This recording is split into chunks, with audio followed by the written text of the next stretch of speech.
Preface. As I sit down to write this introduction, the weight of history presses upon me not as a burden, but as a call to think deeply, stay alert, take responsibility, and write with wisdom. The story of Maharana Sanga, the fearless ruler of Mewar, has lived in my heart for years, like a whisper from the past that grew into a voice I could no longer ignore. Writing Maharana Sanga, Unbroken Pride, and the Eternal Glory of Mewar has been a journey of discovery for me, a pilgrimage through the rugged hills of Rajasthan and the blood-soaked battlefields of 16th century India, filled with courage, sacrifice, and heroic strength. This book is not just a record of events, it is my attempt to breathe life into a legend, to capture the essence of a man whose bravery and vision echo in people's hearts beyond time. My fascination with Rana Sanga began in childhood, listening to tales of Rajput valor told by elders around flickering fire. Among the many heroes of those stories, Rana Sanga stood apart, a unique warrior and king, his body marked with countless scars from battle, yet wielding his sword with a grace that defied his wounds. He was not just a myth or a figure on a throne, he was a man of flesh, blood, and bones, like us. Yet, he was greater than us, a noble leader who carried the dreams of his people, even as he faced the relentless blows of fate. The more I learned about him, the stronger I felt the urge to tell his story. His victories over rival sultans, his bold dream of a united Rajputana, and his final stand at Khanwa reveal a character unmatched in spirit. This book is the fruit of that inspiration, a labor of love born from a desire to honor a legacy often overshadowed by the rise of the Mughal Empire. Writing about Rana Sanga has been both an honor and a challenge for me. Historical records, though rich with details of his deeds, are scattered and colored by the perspectives of victors and historians who viewed him with either awe or enmity. Piecing together his life required sifting through sources like Babur's Baburnama, Rajput ballads, and Mewar's oral traditions, each offering a fragment of Maharana Sanga's existence and legacy. My goal was not just to list his battles, but to dive deep into the man behind the myth. I wanted to uncover his triumphs and tragedies, his strengths and weaknesses, and, above all, the resilience and pride that today's generation might struggle to fully grasp. I aimed to paint a picture that speaks to modern readers, revealing a leader whose struggles and ambitions reflect the timeless human quest for honor and unity. This book is written especially for those who, like me, find comfort and inspiration in the hidden flames of the past. It is for curious souls who wonder what drove a king to keep fighting with one hand, one eye, one leg, and a body covered in wounds. Perhaps it is also for those who seek to understand the cost of greatness. Through these pages, I hope to bring you closer to Rana Sanga's world, to the dust of Chittor's forts, the clash of swords at Khanwa, and the quiet moments of a ruler weighed down by duty. If this work sparks even a flicker of curiosity or pride in you, I will consider my task complete. To me, Rana Sanga is not just a figure from history, he is a reminder that even in defeat, a sword can remain unbroken, its shine undimmed by the passage of centuries.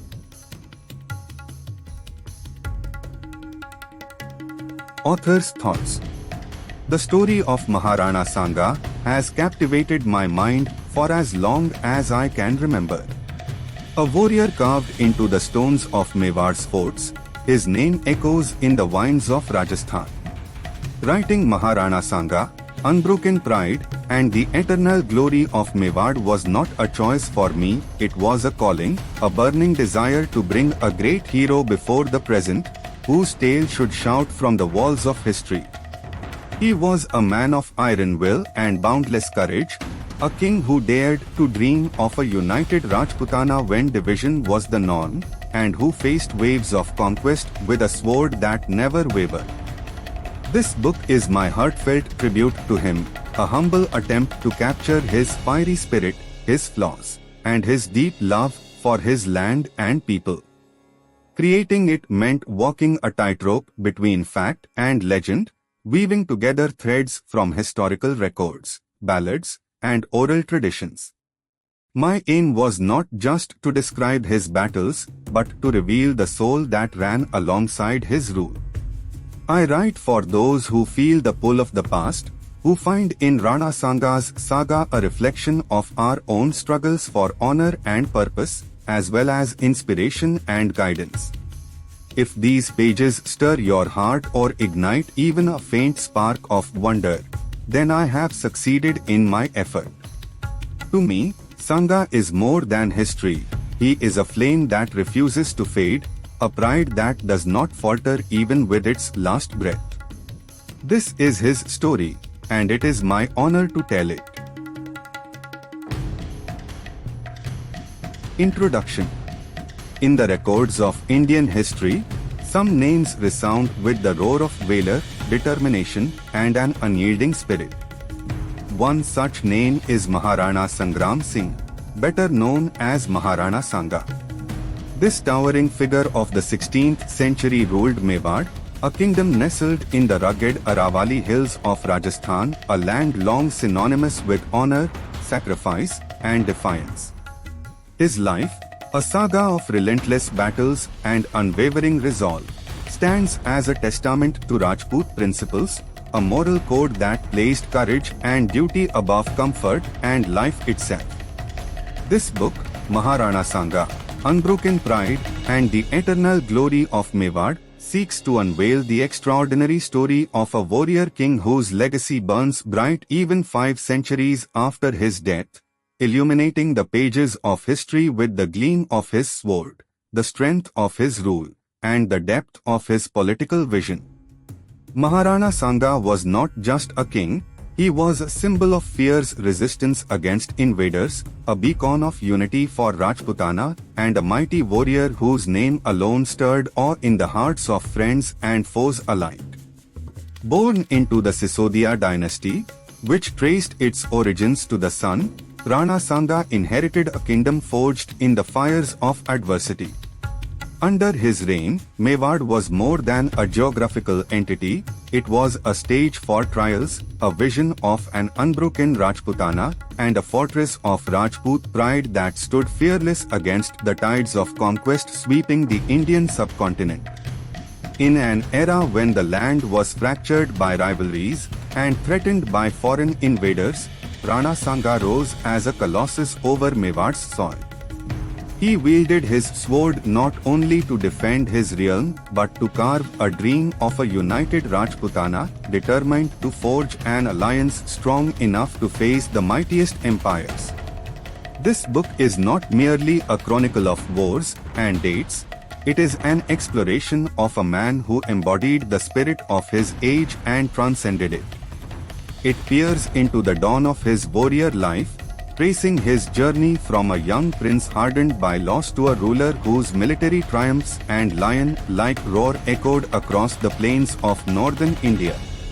It delves into his daring campaigns against the sultans of Malwa, Gujarat, and Delhi, victories that cemented his reputation as the sword of Mewar. Yet, Sanga's story is not one of triumph alone. He was a unifier, a leader who sought to bridge the divides between warring Rajput clans, forging alliances that briefly promised a golden age of unity. His vision was bold, his ambitions vast, yet they clashed. With the relentless masked narrative lies the Battle of Khanwa in 1527, a devastating clash that pitted Sanga's Rajput coalition against the Mughal invader Babur. This was no ordinary battle. It was a collision of two distinct worlds, two ideals, and two titans of their time. Khanwa became the crucible in which Sanga's fate was sealed, a moment of glory stained with tragedy, marking the beginning of the end of the dream of Rajput dominance.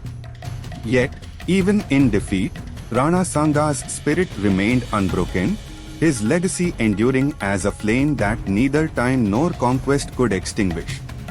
This book attempts to peel back the layers of that pivotal encounter, seeking to understand the man behind the crown, a husband, a father, a leader, whose personal sacrifices mirrored the weight of his throne. The pages ahead will take you on a journey through Sanga's life, from the rugged hills of Chittor to the blood-stained fields of Khanwa. The dawn of a warrior introduces young Sangram Singh, shaped by the harsh realities of a besieged kingdom and the burden of a destiny he could not escape. The Sword of Mewar, Military Triumphs recounts his dazzling victories, where his tactical brilliance and raw courage turned the tide against impossible odds. The Unifier of Rajputana explores his diplomatic genius, his efforts to rally a divided people under one banner, and the fragile hope of a united front flickering in the shadow of looming ruin. The man behind the crown offers a glimpse into his personal life, his joys, his sorrows, and the humanity that underpinned his larger-than-life persona. The narrative peaks with the fall of a titan, Khanwa and Babur, a chapter analyzing the decisive battle that altered the course of Indian history. Here, we confront the paradox of Sanga's life, a warrior invincible in spirit, yet undone by the uncertainties of fate and the betrayal of allies. But the story does not end in the dust of defeat. The eternal flame, legacy and beyond traces the ripples of his influence, from Mewar's enduring pride to the generations of warriors and poets who saw in him the embodiment of an unbreakable sword, a sharp spirit that, though scarred by battle, never bowed. Finally, conclusion, The Lion's Roar Through Time reflects on why Sanga's name still echoes in the corridors of history, a roar that refuses for those who seek not just the events of the past but the soul of the man who shaped them. It is for the history enthusiast thrilled by the clash of swords, the strategist marveling at the chessboard of war, the dreamer inspired by a king who dared to envision a united Rajputana, and the skeptic questioning the cost of such ambition. Above all, it is for anyone who believes that true greatness is measured not only in victory but in the courage that stands firm even as the world crumbles around it. Maharana Sanga's life weaves a tapestry of triumph and tragedy, glory and grit. His reign was a challenge to the ordinary, a saga that deserves to be told not as a footnote to the rise of the Mughal Empire but as a chapter in its own right.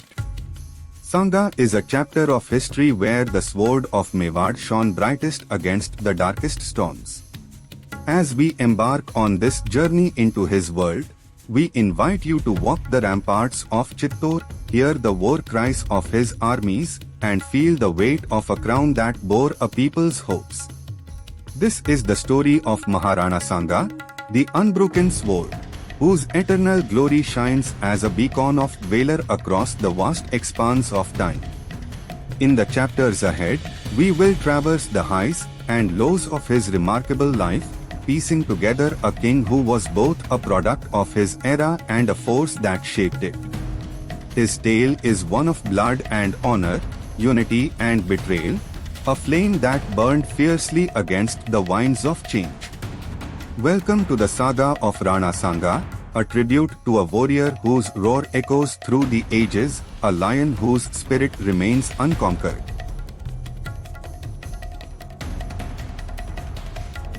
Kumbhalgarh, the rise of valor and pride. Where the Aravali hills stand steadfast and immovable like silent sentinels, and the desert sands shimmer in the heat of the sun, there lies a land in the heart of Rajasthan, adorned with blood-stained sagas of valor and the roar of glory. This is the land of Mewar. On this sacred soil of Mewar, in the impregnable fort of Chittor, a boy was born who grew up to become one of India's mightiest warriors. The king of Mewar, whose name would echo through the ages like the clang of iron in every inscription of golden history. That great warrior's name was Sangram Singh, but he was immortalized in history as Maharana Sanga. This lion of Mewar was a ruler whose life became a symbol of courage, sacrifice, and an unwavering resolve to protect his people from the storms of conquest in 16th century India. This is the story of the beginning of his saga of pride, the tale of a powerful and mighty boy, forged by destiny, shaped by struggle, and crowned with glory. The saga of Maharana Sanga is the tale of a dawn that laid the foundation for the rise of a united, resolute, and collective Rajputana under a warrior king. It was the year 1482, though the exact date has often remained a matter of debate among scholars, as the hands of time and the scarcity of records have made it more mysterious. This is why, in the modern era, some fools have even fabricated baseless and bizarre tales. But for those who seek, finding it has not been so difficult. The inscription of Kumbhalgarh, an ancient witness to Mewar's glory, points to the auspicious alignment of stars that marked his birth. His birth was that divine sign, carrying within it the promise of greatness. Sangram Singh was born to Rana Raimal, the 49th ruler of the Sisodia dynasty, and Ratan Kunwar, a princess of the Jhala clan of Halwa. His mother's lineage was a bearer of the indomitable martial spirit of Gujarat's Rajput. The Sisodias were no ordinary clan, they traced their lineage to the sun, claiming the heritage of the Suryavanshi kings of Ayodhya, a tradition that imbued them with a sacred sense of duty. Their capital, Chittor, was not just a fort, it was a symbol of Rajput resistance, its towering walls rising from the plains to challenge the skies. Rana Sangram Singh was the third son of Rana Raimal Singh and the grandson of Maharana Kumbha. But his place of birth placed him behind his elder brothers, Prithviraj and Jagmal, in the line of succession. In the royal court, where the throne was both an honor and a burden, this birth order pushed him toward obscurity. Had his personality not been extraordinary, he might have remained a mere footnote in Mewar's history, but destiny had something else written. Sangram Singh possessed a distinct brilliance. Courtiers whispered that this boy seemed born for war. His tiny hands gripped a wooden sword with such resolve that it was hard to guess his age. His eyes, one of which would soon be lost, shone like the desert sun. The stories of his grandfather, Rana Kumbha, a warrior king, echoed in his ears like lullabies. Maharana Kumbha had fortified Mewar with impregnable forts like Kumbhalgarh and enriched its culture with poetry and architecture. His tales of victory over the sultans of Malwa and Gujarat were not mere history for Sangram, they were a challenge, a legacy he had to uphold. But the circumstances and era into which he was born were far from peaceful. By the end of the 15th century, northern India had plunged into a vortex of unrest. The weakening grip of the Sayyid dynasty and later the Lodi dynasty's Delhi Sultanate kept a greedy eye on the Rajput kingdoms. Meanwhile, in the west, the Gujarat Sultanate was restless, its rulers eager to expand their dominion. In the south, the Malwa Sultanate simmered with ambition, its borders touching Mewar's. Chittor stood like a defiant island in a sea of enemies. Its rulers were bound by an unwavering rule, to answer every challenge with iron and blood. For the Sisodia Empire, retreat was unthinkable, for a Rajput, death was preferable to dishonor. The flames of Johar, the self-immolation of their women, were a silent testament to their resolve. Maharana Sangram grew up in this harsh environment. The clash of swords and the cries of warriors were as familiar to him as the songs of poets echoing was not spent in the kind of luxury typically associated with a king's son. According to Rajput tradition, the training of princes to become warriors began as soon as they could walk. Living in Mewar, Kumar Sangram was no exception. Under the guidance of seasoned warriors, he mastered swordsmanship, spear throwing, and horsemanship. Mewar's sandy terrain became his training ground, where he forged his body and mind against the harshness of nature. His horsemanship was innate, his lean frame concealed a strength that would one day bring foes twice his size to their knees. Poets wove his early exploits into songs, how, as a boy, he brought down a wild boar on a hunt, his hands stained with blood, his laughter resounding amid the cheers of his companions. These tales, though perhaps embellished with time, still paint the image of a prince who stood unshaken amidst danger.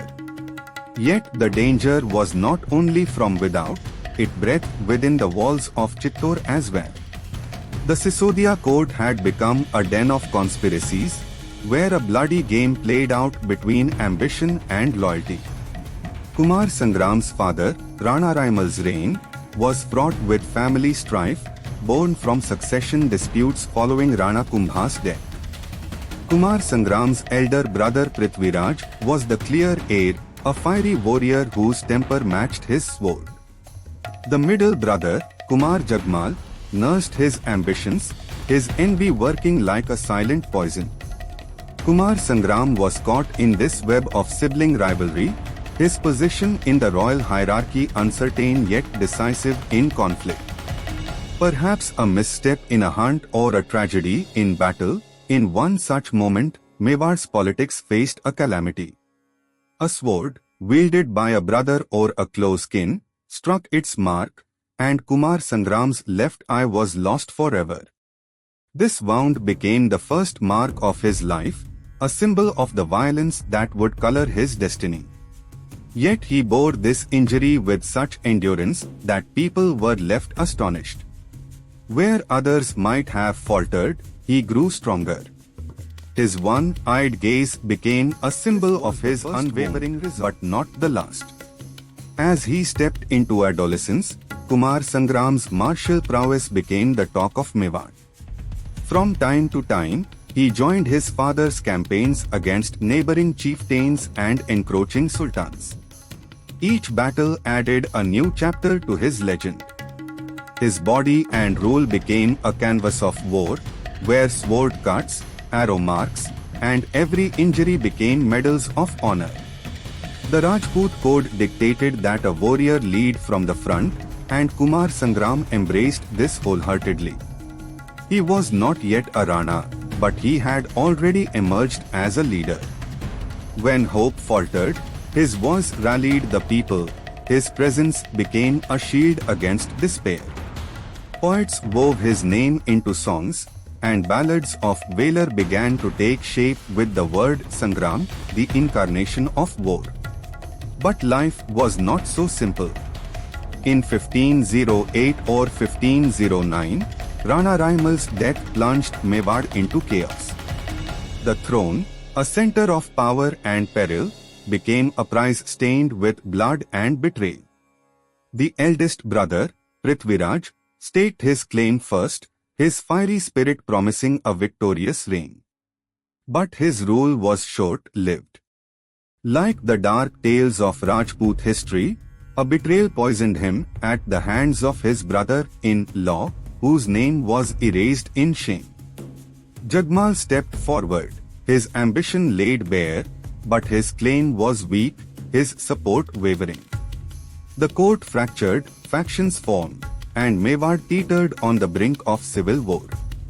From this vortex, Sangram Singh emerged not as a usurper but as a savior. The deaths of his brothers, whether by fate, internal strife, or conspiracies, cleared the path, but his own merit won him the throne. The war-weary nobles of Mewar saw in him an invincible warrior and a redeeming figure who could unite them.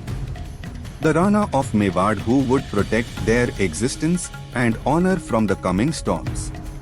In 1509, Rana Sangram Singh became Maharana Sanga, the 50th ruler of Mewar.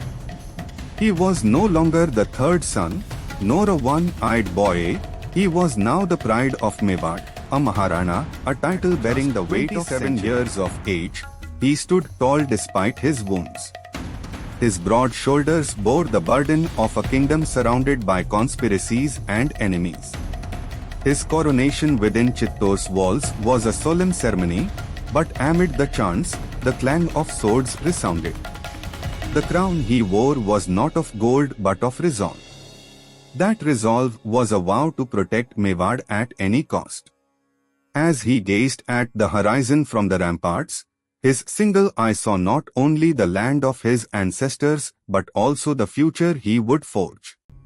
That morning of his reign began, heralding the rise of a warrior whose name would echo across India in times to come. This was just the beginning.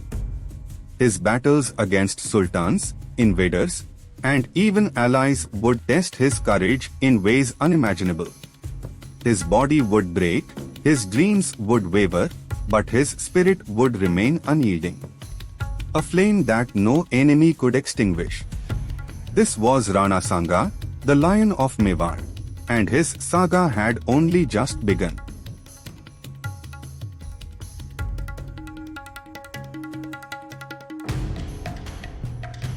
The Sword of Mewar, Courage and Military Triumphs. In the year 1509, the coronation of Rana Sanga was not merely the crowning of a king. It was the unsheathing of a sword from the scabbard of Mewari pride, a blade forged in the fire of Mewar's unyielding spirit. Kumar Sangram Singh, who would come to be known as Maharana Sanga with the passage of time, stood at the helm of a kingdom surrounded by enemies the moment he became king. At that time, Mewar's borders stood at a crucible where every day was a test of honor and survival.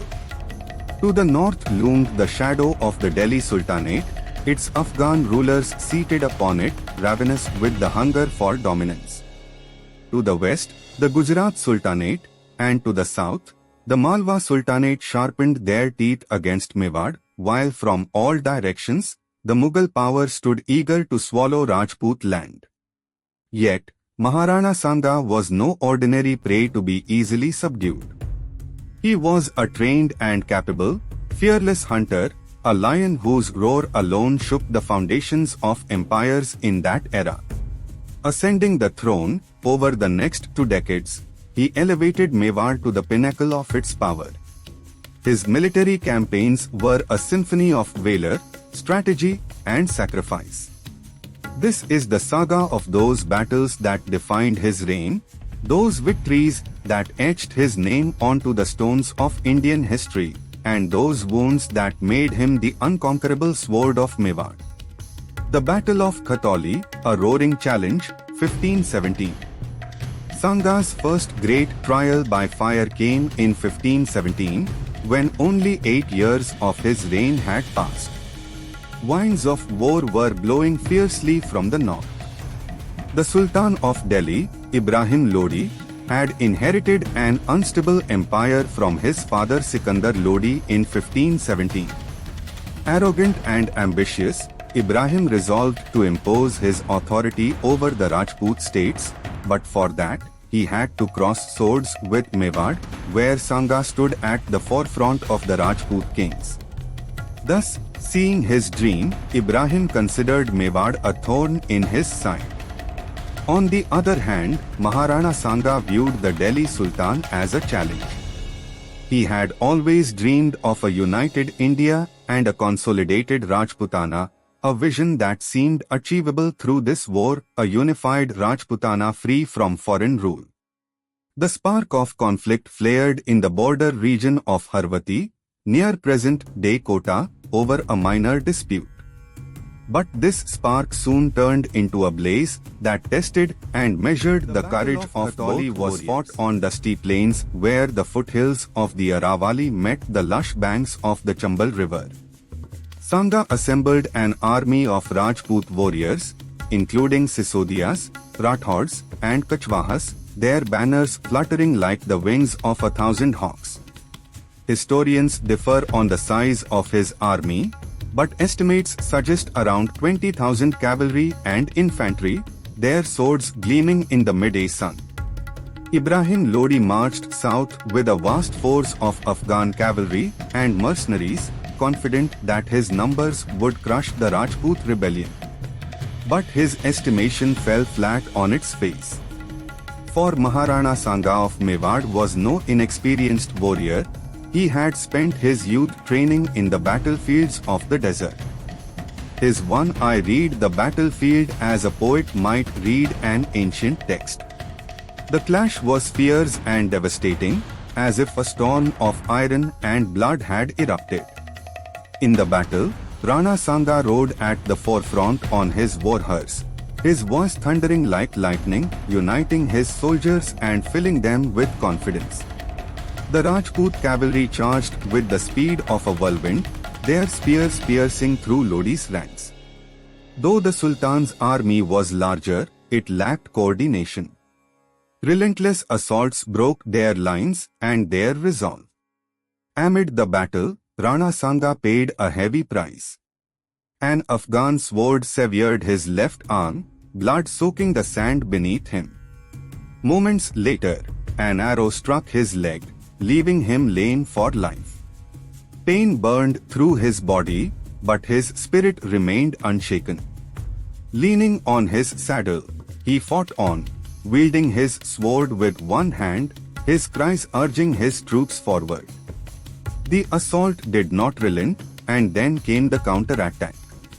Seeing the wounded Rana fighting like a war god, the Lodi army's morale shattered. Their ranks disintegrated relentlessly. A prince of the Lodi dynasty, some say Ibrahim's brother Jalal Khan, was captured, his royal blood becoming the prize of Sanga's victory. As the Sultan's army fled, he escaped northward, his dream of subduing the Rajput shattered in this battle. Khatoli was not just a military victory, it was a proclamation that Mewar would not bow before Delhi. With this triumph, though crippled, Rana Sanga emerged as a great warrior for Rajputana. The victory brought the Chambal banks under Mewar's control, and Ibrahim Lodi's prestige was reduced to dust. For Sanga, it was a personal cost, as even after the victory, his body bore the marks of rebellion, a testament to Rajput resolve that valor surpasses the second strike, 1518-19. Stung by the defeat at Khatoli, Ibrahim Lodi licked his wounds and nursed his pride. He had faced defeat, but the desire for victory festered in his mind as vengeance for the humiliation. He could not tolerate Rana Sanga's audacity, for Mewar's growing power threatened his sultanate, already weakened by rebellious nobles. In 1518, or perhaps early 1519, he gathered a new army and marched south again. This time, he targeted Dholpur, a strategic fort near Agra, the gateway to Delhi's heart. Ever vigilant, Rana Sanga understood Lodi's attempt to reclaim lost prestige and crush Mewar's dominance. He did not even wish to wait for the Sultan's first strike. Maharana Sanga began assembling his forces with the speed of a desert wind, troops that had tasted victory at Khatoli. This army included Rav Ganga of Marwar, Rawal Uday Singh of Wagadh, and smaller chieftains. His force likely swelled to 30,000, bound by the threads of loyalty and pride. Dholpur's rugged terrain favored the defenders, but Sanga turned it to his advantage. He positioned cavalry in the plains, archers on the hills, and infantry at the fort's gates. Thus, Sanga wove an iron trap, ready to ensnare the Lodi army. The Sultan arrived with an army twice the size of Sanga's, his banners roaring to erase the shame of Khatoli. But wars are not won by numbers alone. Strategy and courage play a vital role and secure victory. The battle began at dawn, the air thick with dust, echoing with the cries of warriors. Rana Sanga, now lame in one arm and leg after Khatoli, led his cavalry forward, his presence a clarion call. The Rajput struck first, their horsemen crashing like a tidal wave onto Lodi's front lines. The Afghan ranks faltered, then steadied, their spears forming a wall. Sanga adapted his strategy, and his archers unleashed a hail of arrows from the heights, riddling the enemy lines in moments. As they scrambled to evade the arrows, they failed to grasp the tactic where infantry advanced from the south. Ibrahim countered with his cavalry, but it stumbled before the Rajput resolved. For hours, a blood-soaked stalemate raged, the earth drenched in blood, the air heavy with the stench of moment, perhaps the one Rana waited. Spotting a crack in Lodi's formation, Sanga launched a daring assault targeting it. His horse leapt over fallen foes, his sword a hedge of retribution. His soldiers raced behind him, a wave of fury shattering the Afghan center. Ibrahim's army crumbled, their retreat turning into yet another defeat. The Sultan fled again, leaving his pride and a portion of his territory to Mewar. Dholpur now fell into Rana Sanga's grasp, a prize that brought Mewar's borders close to Agra. This victory made Sanga a scourge of sultans. It was now said of Sanga, a king who could make even Delhi's mightiest rulers eat dust. The wounds of successive defeats dealt by Rana never healed for Ibrahim Lodi. His rule slowly crumbled, his nobles whispered of weakness, his throne hollowed out. Gagron, conquest of Malwa, 1519. With Delhi weakened, Sanga turned his gaze south to the Malwa Sultanate. Despite ceaseless wars and grave wounds to his body, Rana refused to sit quietly.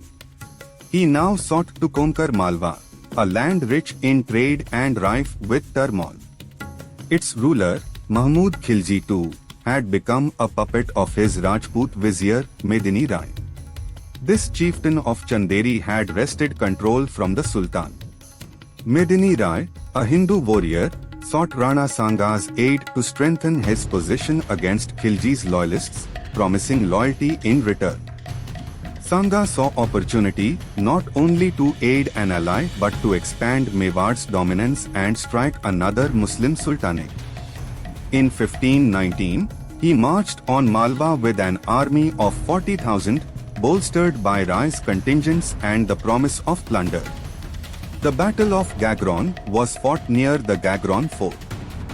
Perched on a hill where the Kali Sindh and Ahu rivers converge, its walls were impregnable. Desperate to reclaim his throne, Mahmud Khilji assembled an army of Turks, Afghans, and local troops, fortified by cannons, a rare weapon in Rajput warfare. But Rana Sanga advanced cautiously, his mind weaving a plan, his scouts mapping the terrain. The fort's natural defenses favored the enemy, but Sanga's genius lay in turning obstacles into opportunities. He divided his army, cavalry in the plains, infantry along the riverbanks, and a reserve force under Rai for a rear the roar of cannons, their thunder shaking the earth. Unfamiliar with these weapons, the Rajput wavered for a moment, but Rana Sanga's roar cut through the chaos. Fear not the rumble of cowards, our swords will silence it. His troops rallied, their courage rekindled. The cavalry charged, dodging cannon fire, their spears tearing through Khilji's lines. Infantry crossed the rivers, their shields protecting them from enemy arrows, while Rai's contingent emerged from the hills, a hammer to Sanga's anvil. The Sultan's army buckled under the pressure, resisting fiercely but unable to withstand the onslaught. Mahmud himself was captured, his royal tent razed, his dreams of resurgence shattered. Rana Sanga's victory at Gagron stood like a pillar of triumph. He seized most of Malwa with this conquest and appointed Medini Rai as its governor. But his generosity, as renowned as his valor, shone even brighter. Instead of executing Mahmud Khilji, he treated him with honor, releasing him with dignity under the security of hostages and a promise of peace. This was not Sanga's weakness but a message. Sanga fought not for destruction but for dominance. Malwa's wealth, grain, trade routes, and commerce now flowed into Mewar, fueling his growing empire. Poets hailed Gagron as a victory of Dharma, for a Hindu king had reclaimed lost land after centuries of defeat. Idar and Gujarat, the Western Storm, 1520. After Malwa's conquest, in 1520, Rana Sanga turned westward. His gaze sought something in the rugged hills of Idar and the fertile plains of Gujarat. The Gujarat Sultanate under Muzaffar Shah too rivaled Delhi in power. Much of its wealth came from maritime trade, its army a blend of Muslim nobles and Hindu vassals. Perhaps the spark he sought flared in Idar, a small Rajput state where Gujarat intervened in a succession dispute. The rightful ruler, Rav Raimal, sought refuge with Rana Sanga against Gujarat's governor Nizam-ul-Mulk, who backed a rival. Sanga, protector of Rajput honor, saw in this plea a chance to humble another sultanate and secure Mewad's west. He marched toward Gujarat with a coalition of 40,000 troops. Sisodias, Rathors, and chieftains from Dungarpur and Banswara joined his army, their banners weaving a tapestry of Rajput pride. The campaign began in Idar, where Sanga defeated Nizam's forces in a sharp, bloody clash and restored Raimal to his throne. But he did not stop there. Emboldened, he entered Gujarat, his army spreading like a tempest. Near Ahmedabad, Muzaffar Shah met him with a massive force, cavalry, infantry, and war elephants, their trumpets challenging Rajput horns. The battle was cataclysmic, dust so thick it veiled the sun, the cries of men and beasts strategy remained relentless. His cavalry pierced Gujarat's flanks, archers targeted elephant riders, and infantry held the center like an iron wall. Maddened by arrows, the elephants turned on their own lines, a calamity Gujarat's army could not endure as battle lust turned to chaos. Muffar's forces fled toward Ahmedabad, but Sanga pursued, halting 20 miles from the city. He looted the royal treasury and rebuilt temples razed by Mughals into mosques. With this victory, all of northern Gujarat fell under his sway, governed by a loyal vassal, its wealth a boon to Mewad's coffers. Though the Gujarat Sultanate was not wholly destroyed, it was humiliated, its borders and pride bruised. The pinnacle of power. By 1520, Rana Sanga and Mewar stood at the zenith of their military glory through ceaseless victories. Khatoli and Dholpur had crushed Delhi's spirit, Gagron subdued Malwa, and Idar tamed Gujarat. His empire stretched across modern Rajasthan, Madhya Pradesh, Gujarat, and parts of Uttar Pradesh, the largest dominion since the Pratihara kings. He fought over 100 battles, skirmishes, and sieges too numerous to count. Every war he waged adorned and expanded his saga of victories. His body endured much, one eye lost, one arm severed, one leg crippled, and countless scars etched upon him. Yet, he led every battle, his presence a banner of defiance, his single eye an unwavering pledge of victory. Sanga's triumphs were not mere victories, they embodied a realized vision. He revived the waning Rajput dominance in Rajputana, united tribes after centuries of division, and reclaimed a Hindustan free from foreign rule. Mughal historian Badayuni called him the bravest among Rajput, akin to Prithviraj Chauhan in a sense. Maharana Sanga, in one way, proved valor and courage equal to his grandfather Maharana Kumbhalgarh. But his saga of bravery continued to be written. Babur, soon to become his greatest foe, also chronicled his greatness in the Baburnama, naming him India's most powerful ruler. Rana's army, now swelled with allies and vassals, numbered in the thousands, a force that struck fear into sultans and kings. His generosity, releasing Mahmud Khilji, honoring defeated foes, was part of this too. This magnanimity elevated him above mere chieftains, making him a king of Dharma. He was also called Maharana Hindukti forever, and betrayal does not delay long. Dark clouds loomed on Mewar's horizon, surrounded by power, might, and pride. In 1526, a new enemy descended from the northwest. His name was Babur. Babur, the ruthless Timurid king, whose ambitions were made more destructive by the advent of cannons.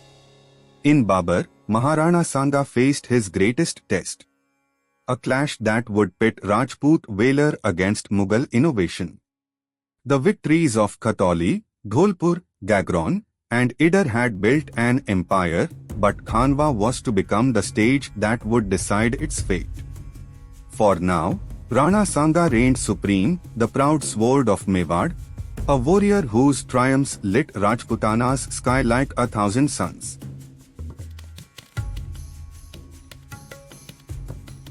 A mighty empire, unification of Rajputana. By 1520, the clash of swords and the thunder of hooves had made Rana Sanga the master of a vast empire.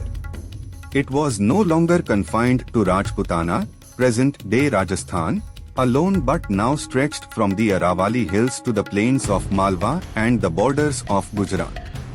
The victories at Khatoli, Dholpur, Gagron, and Idar forced sultans to their knees and elevated Mewar's dominance to new heights. Yet, Sanga's ambition was not limited to mere conquest.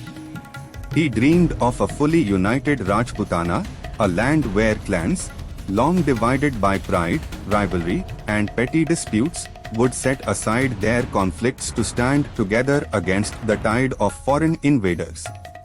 These invaders had been gnawing at India's borders for centuries. Uniting them against such a force, overcoming mutual differences, was no easy task. The Rajput were a warrior race, Sisodia, Rathod, Kachwaha, Chauhan, and others, each fiercely independent, their loyalty as steadfast as their honor, rooted in a hard-earned patriarchal tradition and culture. Bringing them under one banner required more than a sword. It demanded a skilled leader, a king with the wisdom of a far-sighted statesman, the patience of a saint, and the charisma and strength of a deity. Maharana Sanga was that king. His reign became a platform where the scattered spirit of Rajputana was reforged. This is the story of how he united his people, wove alliances, and faced the shadows that awaited to tarnish his grand resolve. The seeds of unity. Sanga ascended the throne of Mewar in 1509, amidst a storm of internal strife. The deaths of his brothers, Prithviraj and Jagmal, had paved the way for his rule, but the Sisodia court remained a den of serpents even after. Nobles harbored grudges, chieftains eyed power, and kin whispered conspiracies. Beyond the walls of Chittor, Rajputana presented a fragmented picture: Marwar of the Rathods, Amber of the Kachwahas, Bikaner, Jaisalmer, and countless smaller states. Each realm stood as a fortress of pride and strength for its territory. For centuries, these clans had clashed over land, water, or trivial slights. This very division had weakened them against the sultanates of Delhi, Gujarat, and Malwa, who ruthlessly exploited their disunity. Even after repeated defeats, Prithviraj Chauhan had secured a victory through deceit, a bitter lesson sealed by his fall to Muhammad Ghori in 1192. It was a memory etched in Rajput blood, where division spelled defeat. Rana Sanga understood this history so deeply that he stood apart among Rajputana's rulers.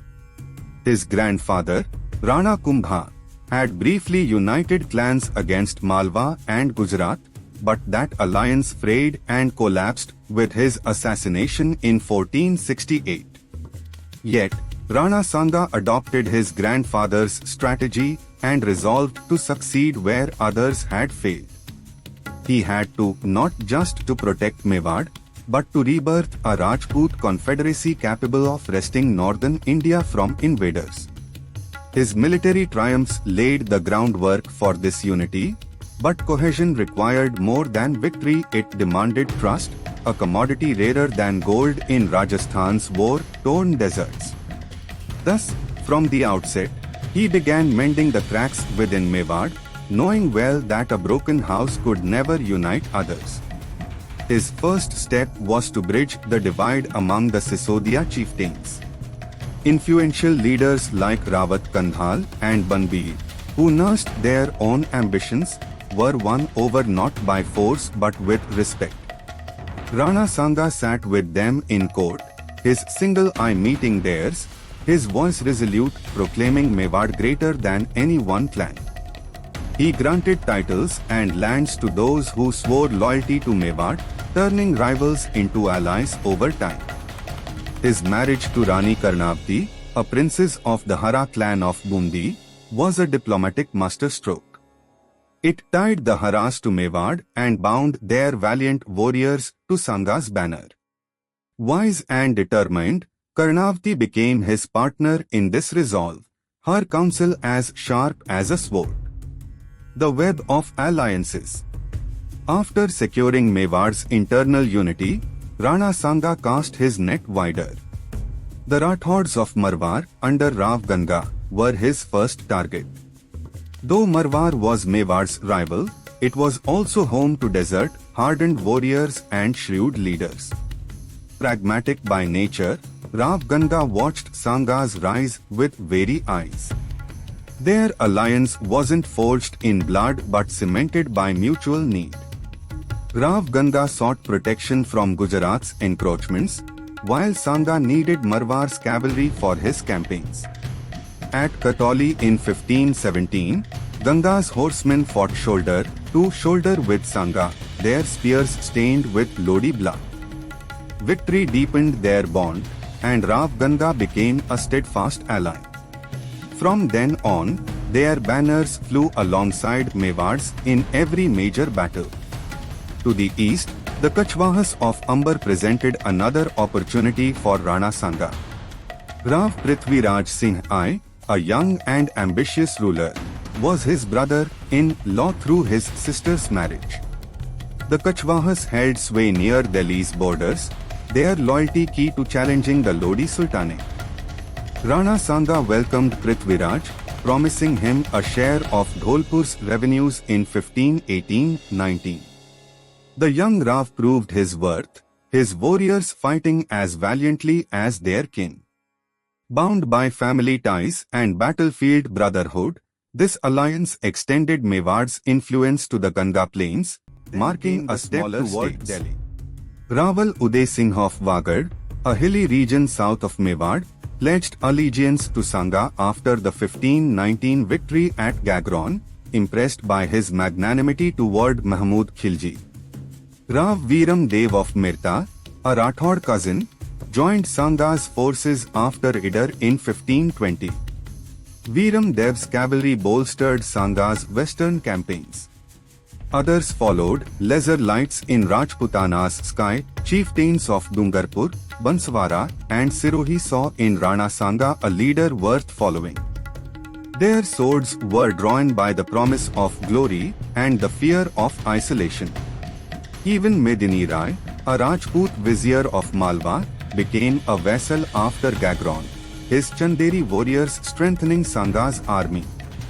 Through conquest, marriage, and deft diplomacy, Maharana Sanga wove an alliance, a tapestry of courage and honor stretching from the Thar desert to the Vindhyas. The role of marriage and kinship. Marriages were a cornerstone of Rana Sanga's alliances, and he wove these ties with foresight. Beyond Rani Karnavati, he had several wives. Some histories estimate 25 to 30, as Rajput tradition often solidified political bonds through kinship. One was a Rathaud princess from Marwar, easing tensions with Rav Ganga's clan.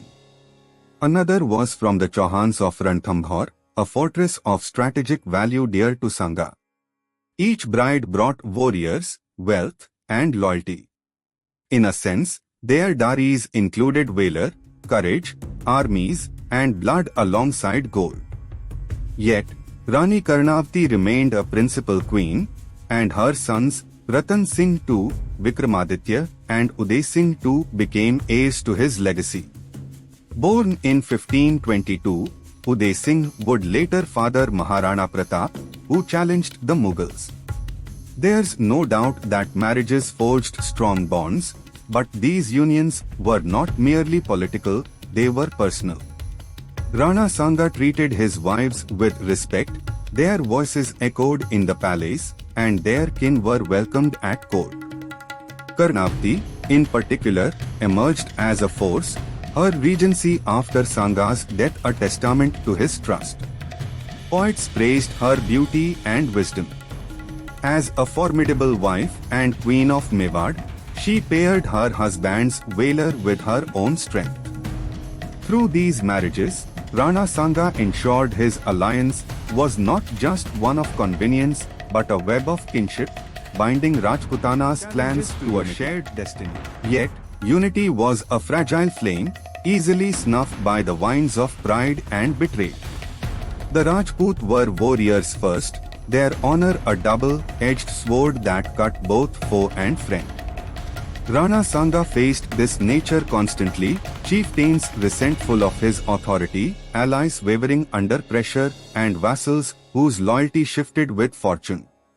Among them, Rav Maldev Rathod, son of Marwar's Rav Ganga, was a rising star whose ambition hinted at future rivalry with Mewar. Silhadi, a Tomar chieftain of Raisen, worked with Sanga but carried the stain of opportunism. Brave yet a seed of doubt, he bore fruit at Khanwa, becoming poison that weighed heavily on Mewar. Within Mewar, old enmities smoldered, nobles like Banbir spoke of independence, their swords checked only by Sanga's iron will. For further detail, this same Banbir conspired to kill Rana Uday Singh after Sanga's death to seize the Mewar Empire, thwarted by the heroic sacrifice of the warrior nurse Pannadhai, who gave her own son to protect him. The Rajput code, their ethical traditions, was itself a barrier for their moral kings. Honor demanded vengeance for slights, and centuries-old feuds simmered beneath the surface. A Kachwaha might fight alongside a Rathod under Sanga's banner, but their father's blood still stained the sand. Sanga navigated this peril with a blend of strength and skill. When words failed, he led by example. His wounds, his severed arm, his limp were living proof of leadership's cost. Men followed him not from duty but from awe. Who would oppose a king who gave his body for us, a poet sang, and it rang true. Rana Sanga tested his resolve and alliances against external threats. The Gujarat Sultanate attacked Dungarpur, probing for weakness, but Sanga's swift retribution at Idar silenced them. Ibrahim Lodi's spies sowed discord, offering gold to wavering chieftains, but Sanga answered with victories that shamed betrayal. His greatest weapon was his dream, to lay the foundation of a united Rajputana, not just in war but in every purpose tied to its prosperity.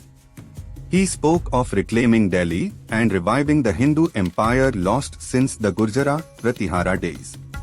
It stirred the blood, a call that drowned petty rivalries. By 1526, Sanga's unification through alliances reached its zenith. Historians estimate his army swelled to nearly 100,000 warriors, Sisodia, Rathod, Kachwaha, Hara, Chauhan, and other Rajput combined, a testament to unmatched might in Rajput history. Babur, the Mughal invader who defeated Ibrahim Lodi at Panipat that year, noted Sanga's power in the Baburnama, calling him Hindustan's greatest king. This was no hollow praise but a tribute to Sanga's bravery, foresight, and cunning. His alliance building turned tribal fragments into a superpower, its shadow falling over the Ganga plains. He held sway over forts from Chittor to Ranthambore, Kumbhalgarh to Gagron, a network of stone and iron guarding his rear. Divided, they were weak; united, they were formidable, for the alliance's true strength lay in its diversity. Marwar's cavalry thundered across plains, Amber's archers rained death from heights, Malwa's infantry stood firm in ranks. Rana Sanga wielded them with a swordsman's precision, each strike exact, each victory a testament to his leadership.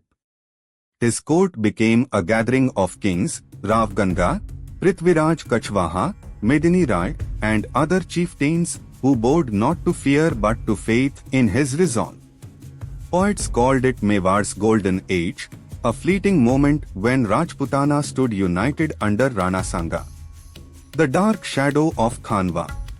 Yet unity, like all mortal things, sowed the seeds of its own destruction. Babur's arrival in 1526 tested Sanga's alliance as never before. Mughal cannons and gunpowder brought new terror to India's soil, their ambition a twisted mirror of Sanga's own dreams, not for creation but destruction. In 1527, Rana rallied his allies for a final stand at Khanwa, Delhi's throne in his sights. Rajputana's armies marched united, 100,000 warriors, their banners a riot of color, but cracks widened beneath. On the battlefield, Silhadi's betrayal, taking 30,000 men to Babur's side, struck Sanga's mighty host like a dagger in the back. This treachery sprang from the very division Sanga sought to heal. In the end, betrayal became his ruin. The 1527 betrayal at Khanwa shattered Rana Sanga's dream of a united Rajputana. Mewar's united forces fragmented to an extent, but his resolve kept its spirit alive. Sanga's vision endured, much like Bappa Rawal's revolution flowed in every Mewari warrior. A spark of his determination persisted, reaching his sons and grandsons. Even after Rana Sanga's mysterious death, Mewar stood firm, held together by Rani Karnavati, her guardianship bridged to Maharana Pratap, who would challenge Akbar with that same fire. The unity Sanga forged was incomplete, shackled by human frailties, yet miraculous. For a moment, Rajputana rose above its fragments. He emerged as unity's architect, a king who turned rivals into brothers, whose dream of a free Hindustan burned on, even in defeat.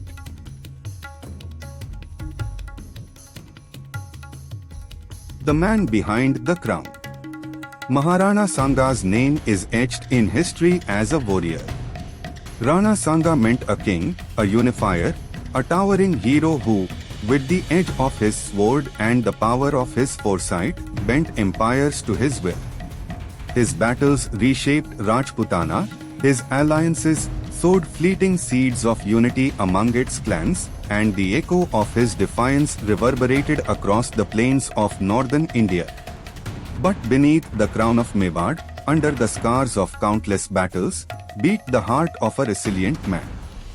He was a different Rana Sanga, one who lived as a husband, a father, a soul bound by duty and righteousness.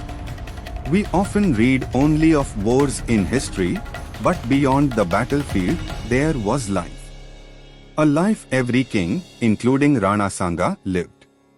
To truly understand him, we must look past the war-torn fields to the one-eyed gaze that pierced doubt, the crippled body that bore a kingdom's weight, and the spirit that remained steadfast and fearless despite a faltering frame. This is the story of Sangram Singh, a man of flesh and bone whose greatness far outstripped his titles, a Rajput whose life became a symphony of courage, honor, and Mewar's unyielding resolve. A body forged in fire.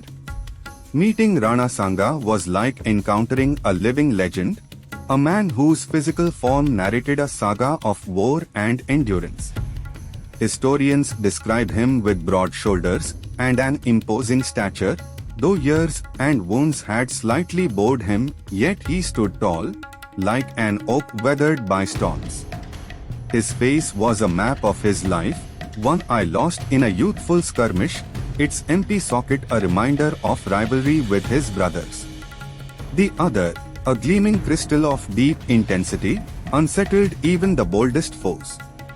His left arm ended at the elbow, severed by an Afghan blade at Khatoli in 1517, that stump a symbol of his sacrifice.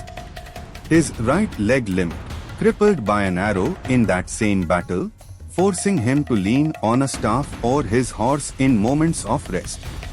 His body bore scars, some say 80, though the count grew with each poet's tale, every mark a testament to face combat with swords and arrows.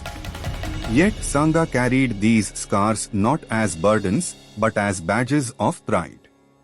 In Rajput tradition, a warrior's wounds were his honor, proof he had stared death in the face and returned victorious. When he rode into battle, his lone arm wielded a sword with lethal precision, and his soldiers saw not a cripple but a god of war. His deep, resonant voice cut through the clamor of battle, a roar that turned fear into fury. A contemporary poet wrote of him, "He was a lion in human flesh," an image that clung instantly to the minds of listeners. Those who knew him understood that Rana Sanga, wounded yet unbroken, was a predator thriving on the edge of life. His physique was a paradox, ravaged by wounds, yet magnified by the willpower that drove him forward. Even Babur, his final adversary, marveled at his resilience in the Babur Nama, writing that no king in Hindustan bore so frail a body and so unyielding a spirit as Rana Sanga. A king's heart. Rana Sanga's character was as formidable as his frame. He lived the Rajput code to the letter, embodying valor, honor, and righteousness while infusing it with a humanity that set him apart from his contemporaries.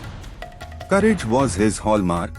After defeating Mahmud Khilji at Gagron in 1519, he spared the Sultan's life, treating him with respect and releasing him with his hostages. Letting an enemy go was an act that stunned his foes and earned him reverence, not weakness, but calculated magnanimity, a message that he fought for principle, not vengeance. His people revered him for it, a king who led not by fear but by example, sharing their sorrows and honoring their sacrifices. But his one-eyed gaze said much where words failed. In court, he listened more than he spoke, weighing the counsel of chieftains like Rawat Kandhal or Rav Ganga with quiet intensity. When he did speak, his words carried the weight of command, firm, authoritative, yet never cruel. A king's duty is to his people, not his pride, he once told a wavering vassal, a maxim that guided his reign. His temper, when roused, was fierce but tempered by a deep well of patience, a quality that helped him unite Rajputana's fractious clans. He forgave slights that others would have avenged, binding men not with chains but with loyalty. Trust shaped him as much as war did.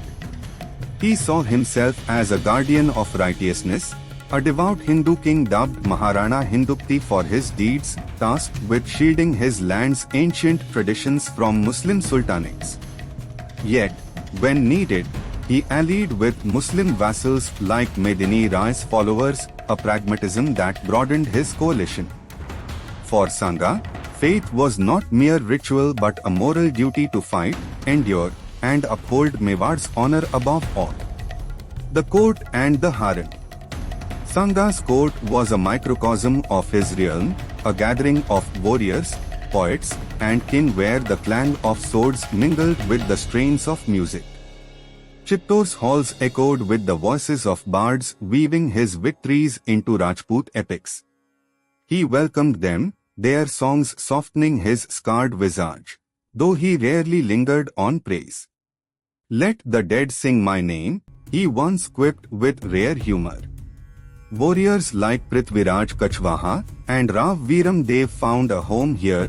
Their counsel honed his strategies, their loyalty a shield against dissent. There was no room for flatterers. Rana demanded truth, however bitter, a trait that earned him respect over adulation. Behind the court lay the Janana, the women's quarters, where Sanga's personal life unfolded. Rani Karnavati, his chief wife, was the bedrock of that world. A Hara princess from Bundi, she brought beauty, intellect, and resolve to their union. What began as an alliance grew into a partnership. She advised him on state affairs, her voice a quiet force in the shadows. She bore him 3 sons, Ratan Singh II, Vikramaditya, and Uday Singh II, the last born in 1522 at the height of Sanga's power. Frail in childhood, Uday Singh grew to father Maharana Pratap, inheriting his grandfather's might and fiery spirit. Karnavati's strength shone after Sanga's death, ruling as regent and guiding Mewar through dark days until her tragic Johar in 1530. Rathod, Chauhan, and other Rajput noblewomen were threads in his diplomatic web, their presence bridging their clans to Mewar. He treated them with the same love and respect, raising their children as princes and welcoming their kin at court. Under his reign, the Janana was no gilded cage but a council where women like Karnavati shaped a kingdom's fate. Sanga cherished his family deeply, though ceaseless wars and diplomacy left little room for tenderness. He trained his sons in war amid the tumult, their laughter a rare balm for his battle-weary soul. When I'm dust, they'll spill my blood on the fields, he once said, a father's hope in a warrior's life. An unyielding spirit. What drives a man of such fearlessness and strength? Greed. No, his victories enriched Mewar, not his treasury. Vanity? No, his scars defied any claim to beauty. It was duty. Like every Rajput prince, Sanga grew up hearing tales of his ancestors and great emperors, his grandfather Rana Kumbha, Delhi's Lord Prithviraj Chauhan. Those stories fueled a surge of pride in his youth, a belief that he was born to shield Rajputana from storms. He saw himself as a bulwark, his body the price of his people's freedom. Every wound, every loss, steeled rather than weakened his resolve. When his arm was severed at Katauli, he fought on. When his leg failed, he fought harder. A king dies standing, he told his men, living that creed to the end. His spirit was a paradox to his frame, fierce in battle yet gentle, unyielding in resolve yet forgiving in victory. He wept for fallen warriors, Rajput and foe alike, their pyres a shared tribute. He rarely laughed, but when he did, his voice warmed Chittor's stones. Even under Babur's shadow, his faith in his purpose never wavered. Wounded and battered by betrayal at Khanwa in 1527, he swore to reclaim Delhi or die trying, a vow broken only by his death in 1528, yet a testament to his indomitable will. The man in memory. Some today dismiss Rajput history as myth or exaggeration. But Rana Sanga was no fable, he was flesh, bone, wounds, and mortal frailty, a man who bled for his dream until the end. His lost eye, arm, and leg diminished not his greatness but magnified it, a king who gave every breath to his cause. His courtiers revered him, his wives nurtured him, his sons carried his name forward when needed. He was more than a king, Mewar's soul, a Rajput warrior whose humanity matched his valor. When poets sang of him, they called him Sangram, war incarnate, but also Sanga, the companion among them. Behind Mewar's crown was a man who loved his family, fought for pride, and bore every wound with strength. Rana Sanga was that lion whose roar still echoes through time in Mewar's golden history.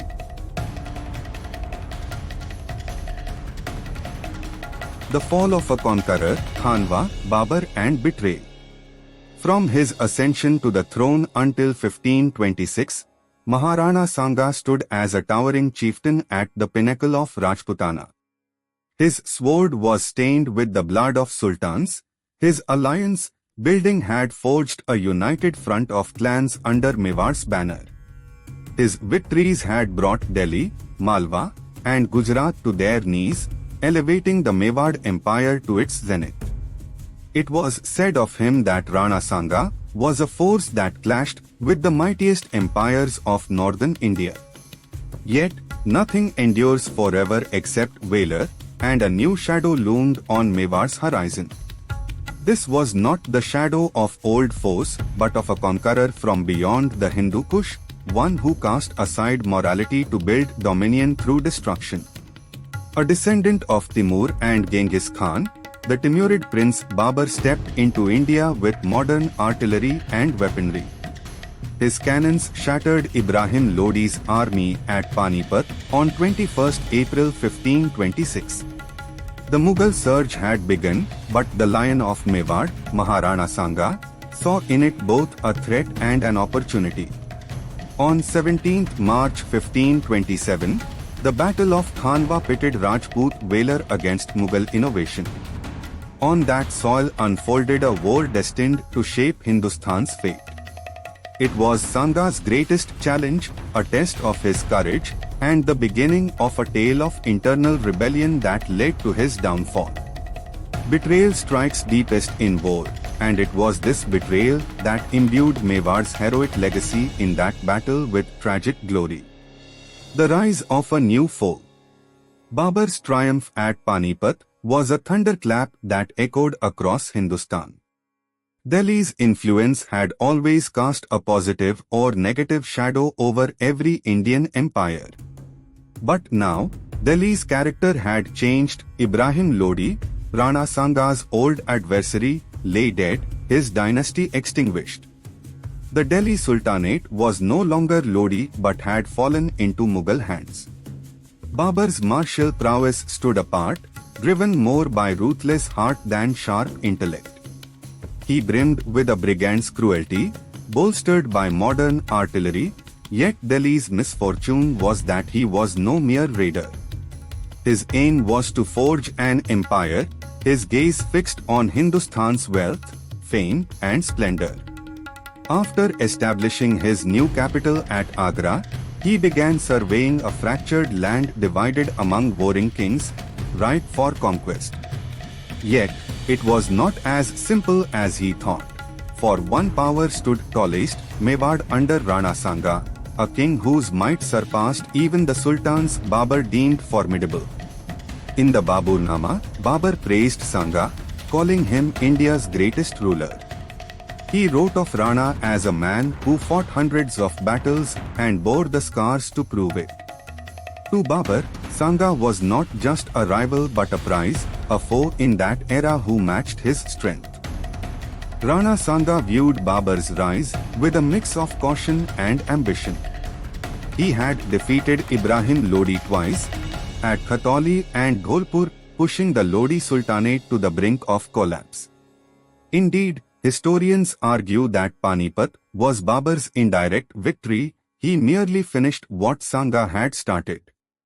The Mughal presence in Delhi awakened Sanga's grand dream. Delhi had always been India's capital, and seizing this ancient seat was both his aspiration and resolve. He sought to resurrect the Hindu empire lost since the Pratihara days and, through his unification efforts, secure Hindustan's throne for Rajputana. But perhaps Sanga underestimated Babur, dismissing him as a foreign marauder who would retreat to Kabul with a filled treasury. This misjudgment, born of Rajput disdain for outsiders and contemporary arrogance, proved a fatal error, one that could shatter Mewar's dream. Both kings circled each other, probing for victory and opportunity in a political game. Rana Sanga sent an envoy demanding Babur leave India, stating that if he relinquished Delhi's throne, he could live in peace. This envoy was Raja Shiladitya, a Tomar chieftain known as Silhadi, a figure who would later turn the tide. Babur, stung by the audacity of this challenge amid his triumph, rejected the offer.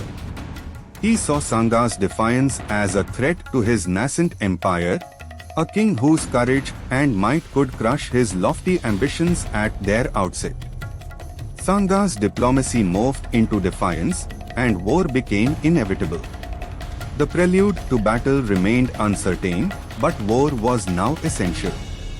With conflict at his doorstep, Rana Sanga rallied his forces, summoning his united clans estimated at 100,000 strong. Sisodia, Rathod, Kachwaha, Hara, and other Rajput marched forth.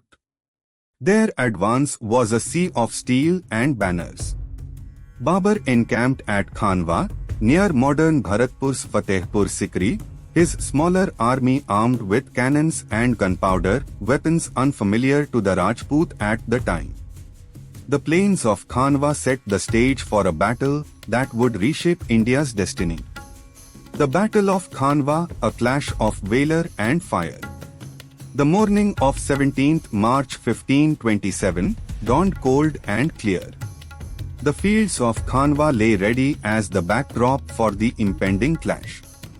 Sanga's army stretched across the horizon, cavalry in the vanguard, infantry at the center, archers on the flanks.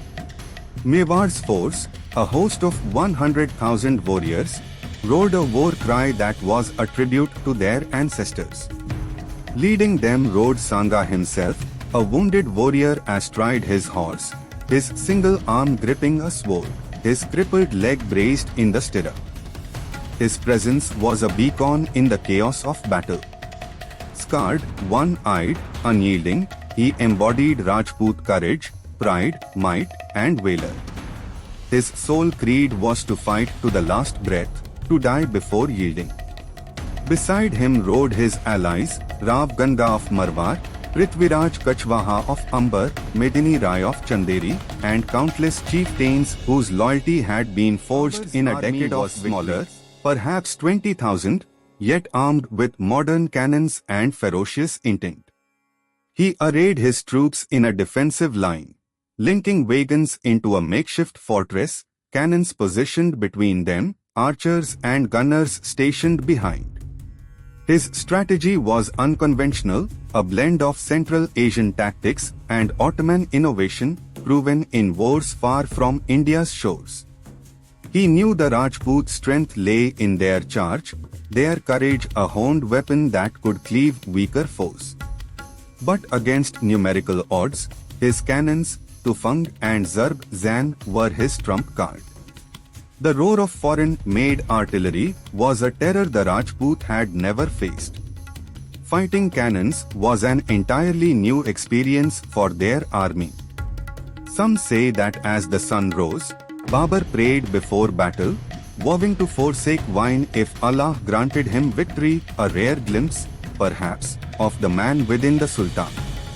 The battle began with a Rajput charge, a wave of cavalry thundered toward Babur's lines. Rana Sanga led the assault, his voice cutting through Thedin for Mewar. For honor. 40,000 horsemen surged, the earth trembling, their lances piercing Mughal outriders, their swords flashing in the morning light. The initial clash was a triumph. Babur's front line buckled under the Rajput onslaught, his troops fleeing before their wrath. For a moment, victory seemed near. The Mughal force swayed like reeds in a storm. Sensing the opportunity, Sanga pressed the attack, his army advancing with the force of nature. For an instant, it felt as though his dream would come true, Delhi's gates opening to his blood-stained hands. But he had not reckoned with the power of cannons, a wholly new form of warfare. Victory seemed close, then the cannons roared. A sky-shattering blast tore through the air, smoke and flames rising from Babur's wagons. Iron shot ripped through Rajput ranks, horses screamed and fell, soldiers were shredded in an instant. Trained for close combat lance, sword, and raw strength, the Rajput had no answer to this new demon. Their shields were useless against cannonballs, their valor mocked by distance. Yet Sanga's resolve held firm. He rallied his men, his single eye fixed on the enemy, his sword raised amid the chaos. Fear not the fire, strike its source. He roared, urging them toward the cannons. A second wave charged, infantry and cavalry together closing the gap with grim determination. They reached the wagons, cut ropes, slew gunners, silencing some cannons in a frenzy of steel. The sudden assault shook Babur's line, his archers faltering under Rajput deeper than betrayal, an old spectre of Rajput history rearing its head at a decisive moment. Silhadi, commanding 30,000 troops from Raisen, switched sides to join Babur. Whether driven by greed for gold, fear of cannons, old enmity with Sanga, or something else, it mattered little. Retreat in battle is not an option, and his treachery tore at the alliance's edge. The Mughal army leapt from the breach, advancing as their muskets rained death, their cavalry circling to envelop. Sanga's forces, weakened by betrayal, began to fracture. The Rathors held the left, the Kuchwahas the right, but the center wavered. Babur seized the moment, his cannons pounding, his horsemen ravaging the Rajput rear. The battlefield became a mire of blood and dust, the air thick with the screams of the dying.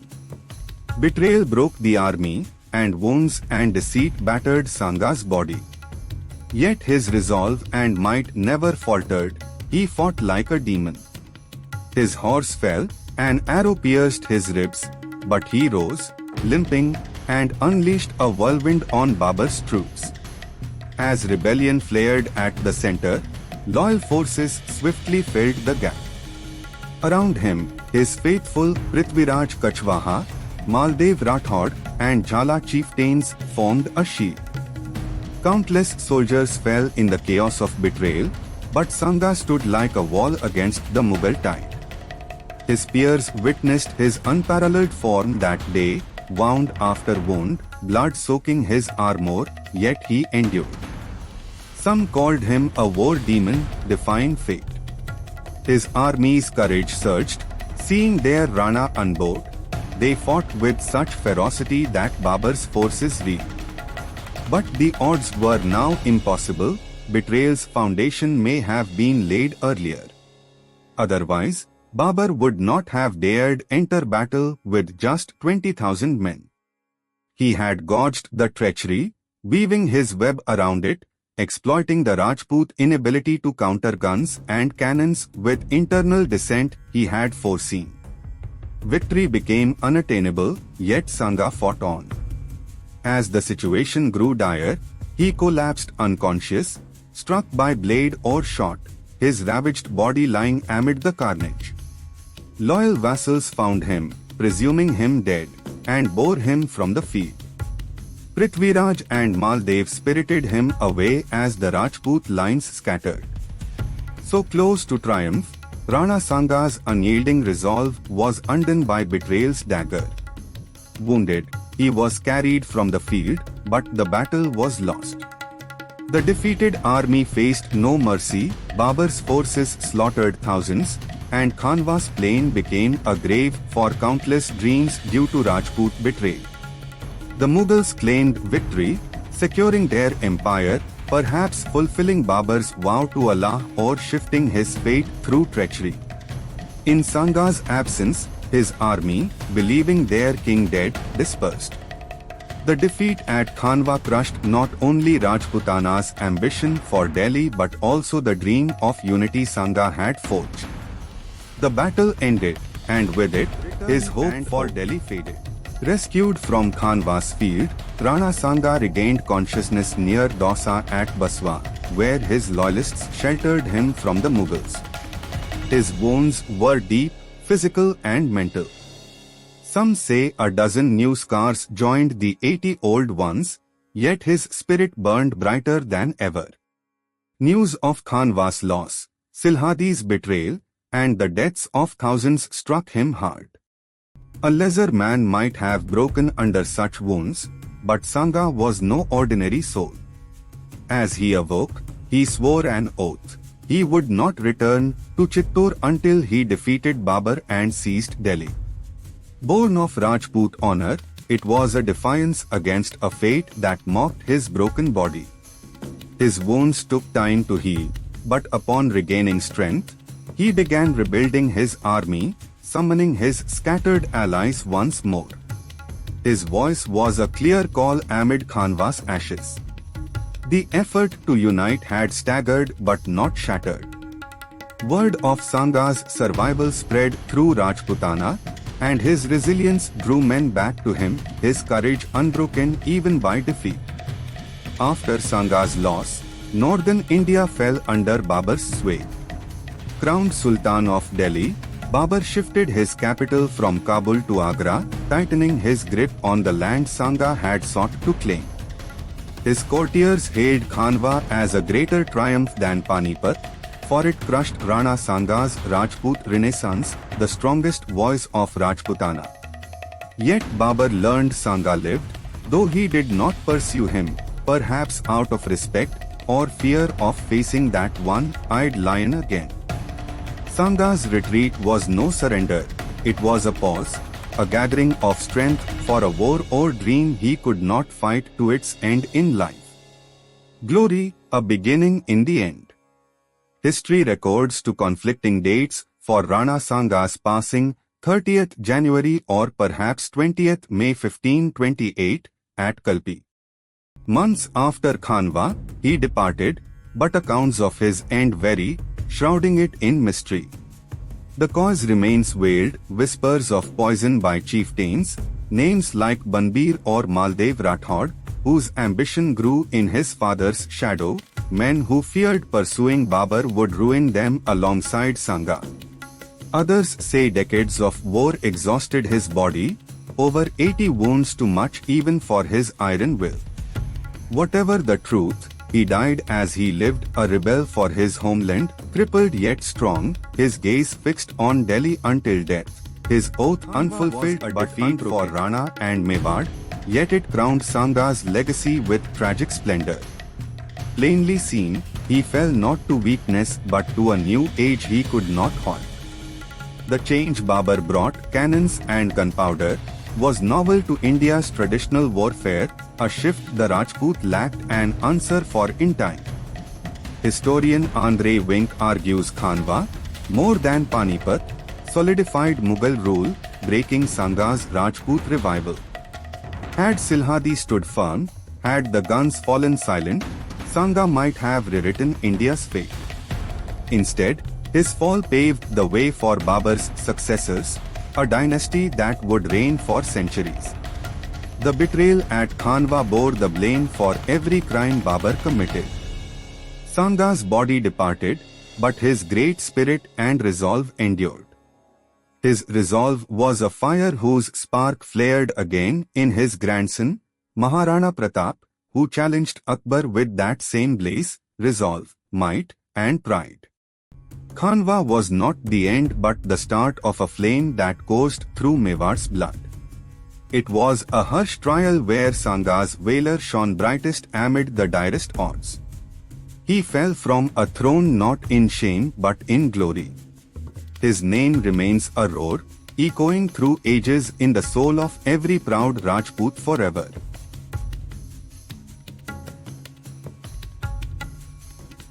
Eternal flame, legacy and beyond. The defeat of Maharana Sanga at Khanwa in 1527 was a blow that shook the resolve of Rajputana's unification to its core. The loss at Khanwa was no ordinary defeat, it shattered his dream of a united Hindu empire and left Mewar under the shadow of Babur's triumph. His death in 1528 marked the end of an era of might, strength, and the aspiration for a cohesive Rajputana. Whether felled by poison or the surrender of a war-weary body, his passing was the departure of a titan from the battlefield, a man who had held sway for 2 decades. Yet, Rana Sanga's saga did not end with his final breath. Like a flame rising from dying embers, his legacy continued to blaze in Mewar's blood, igniting the hearts of his successors and etching his name into India's soul. This is the story of what followed, of a reign that held Mewar together, of sons who shed their blood in that same struggle, and of a grandson who fearlessly carried his torch against the Mughals. It is the tale of a king whose spirit became an eternal flame of pride for centuries, a ray of valor and defiance that neither time nor death could extinguish. The shadow of loss.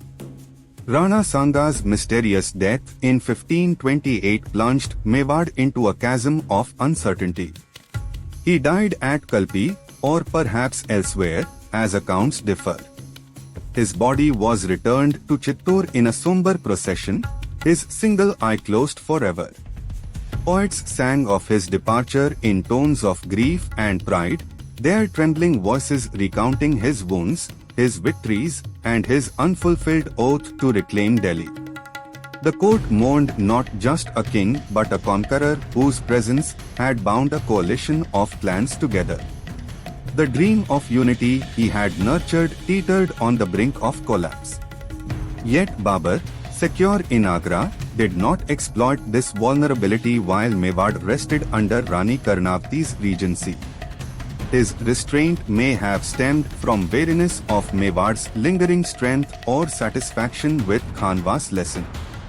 Still, after Rana Sanga, the threat of the Mughals loomed over Mewar, a storm brewing on the horizon.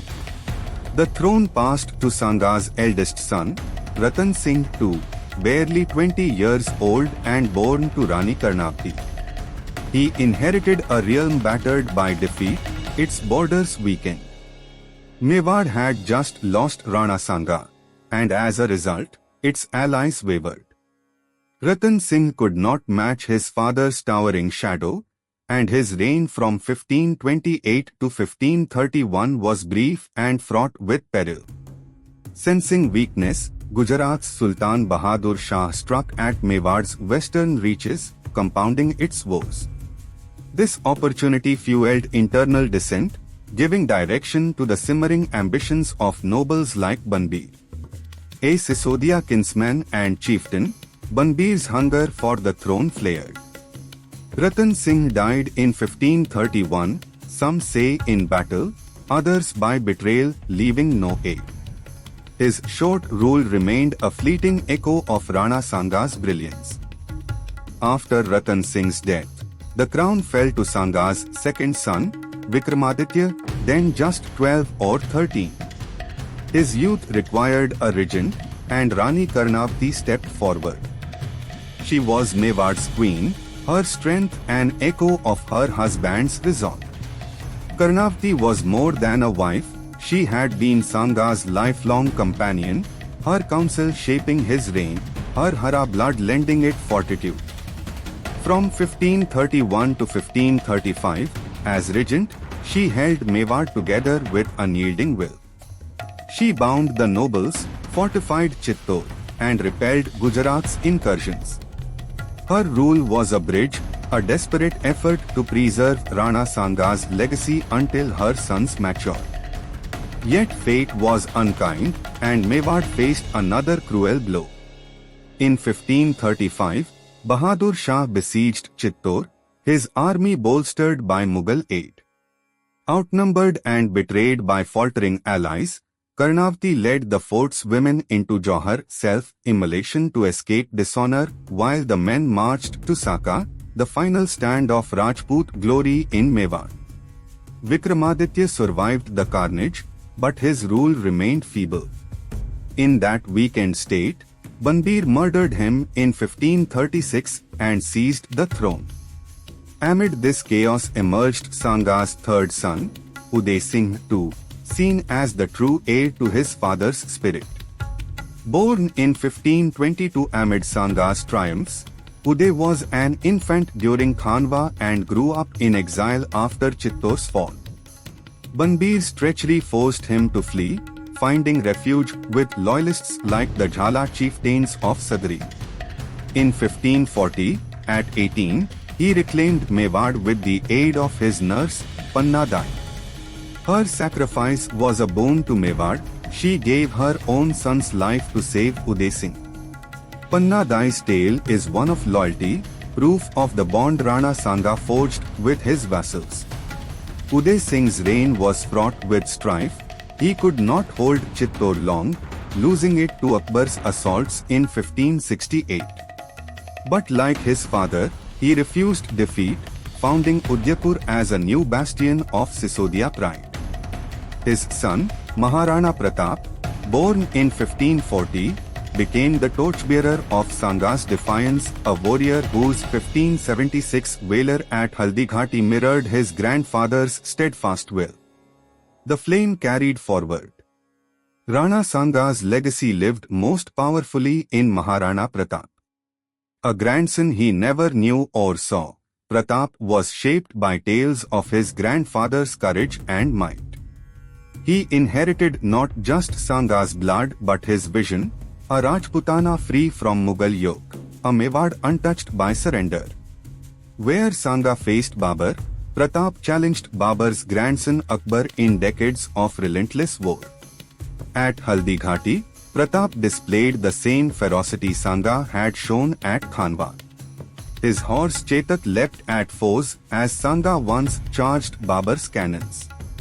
Though defeated, Pratap retreated to the hills, refusing, like his grandfather, to accept loss. From the jungles, he waged guerrilla war, keeping Mewar's flame alive. His defiance against the Mughal Empire was a resistance Sanga would have cheered, a refusal to bow, echoing Sanga's post-Khanwa oath. That same willpower and pledge to fight parallels tied Pratap to Sanga. Sanga's alliance crumbled at Khanwa, but its spark ignited Pratap's bonds with Rathors and Ghils. Sanga's valor and mercy toward Mahmud Khilji resonated in Pratap's honor, sparing foes who sought mercy. Both bore scars, Sanga on his body, Pratap in his soul, yet neither yielded. Historians see Pratap as Sanga's spiritual successor, a second chance to fulfill the dream snatched by Babur's guns. Where Sanga fell to a new age, Pratap adapted. His legacy was proof of the resilience Sanga instilled in Mewar's spirit. Legacy in stone and song. Rana Sanga's influence stretched far beyond his lineage, shaping Rajputana's identity and India's historical fabric.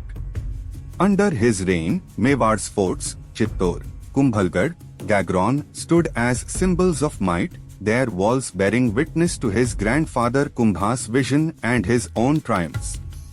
He enriched this heritage, rebuilding temples razed by invaders, erecting new ones in Gujarat and Malwa as a cultural riposte to his military feats.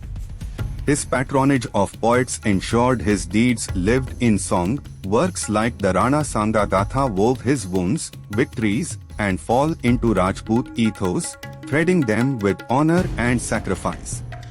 In India's vast historical tapestry, Sanga's stand at Khanwa was a pivotal turn. Babur's victory cemented Mughal dominance, a dynasty that ruled until 1857, yet Sanga's resistance sowed seeds of defiance that bloomed in later rebellions. Historians like Satish Chandra argue that without Sanga's coalition, Babur's empire might have faltered, but Khanwa was the anvil on which Mughal power was forged.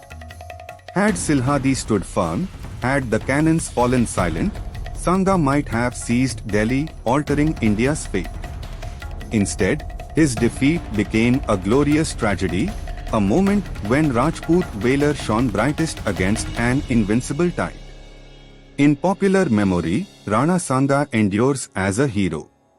The 1980s TV series Bharat Ek Khoj portrayed him as a resolute warrior, Ravi Jhankal's sturdy performance capturing his quiet strength. In Bharat Ka Veer Putra Maharana Pratap, Arav Chaudhary brought a towering Sanga to life, his one-eyed gaze a symbol of unyielding will. These depictions, though dramatized, reflect a truth. Rana Sanga was larger than life, a king whose tale still stirs Rajput blood. In Rajasthan, his name echoes in schools, streets, and grandmothers' stories, a lion who roared fearlessly against the storm. Rana Sanga's legacy lies not just in his victories, but in the spirit he left behind. His triumphs defy mere tally, over 100 battles, great and small. He united Rajputana after centuries of division, a feat unmatched since Delhi's Lord and Emperor Prithviraj Chauhan. His war-ravaged body became a monument to endurance, a king who gave himself to his cause. His valor, faith, and dream of a free Hindustan elevated him beyond a ruler to a symbol of might and courage. Khanwa may have felled him, but it could not erase him. His flame reached Rani Karnavati, Rana Uday Singh, and Maharana Pratap, a defiant lineage that challenged emperors and empires. In the silence of Chittor's ruins or the bustle of Udaipur's lanes, Rana Sanga's presence lingers. Poets still sing of him, their voices carrying his name across desert sands. Sanga, the unbroken sword, Mewar's lion. His legacy is a call to courage, a reminder that even in defeat, a man can stand taller than kings. He was Rajputana's eternal light, a radiance that burns through time, a warrior whose greatness remains a beacon in Indian history for all who prize honor over surrender.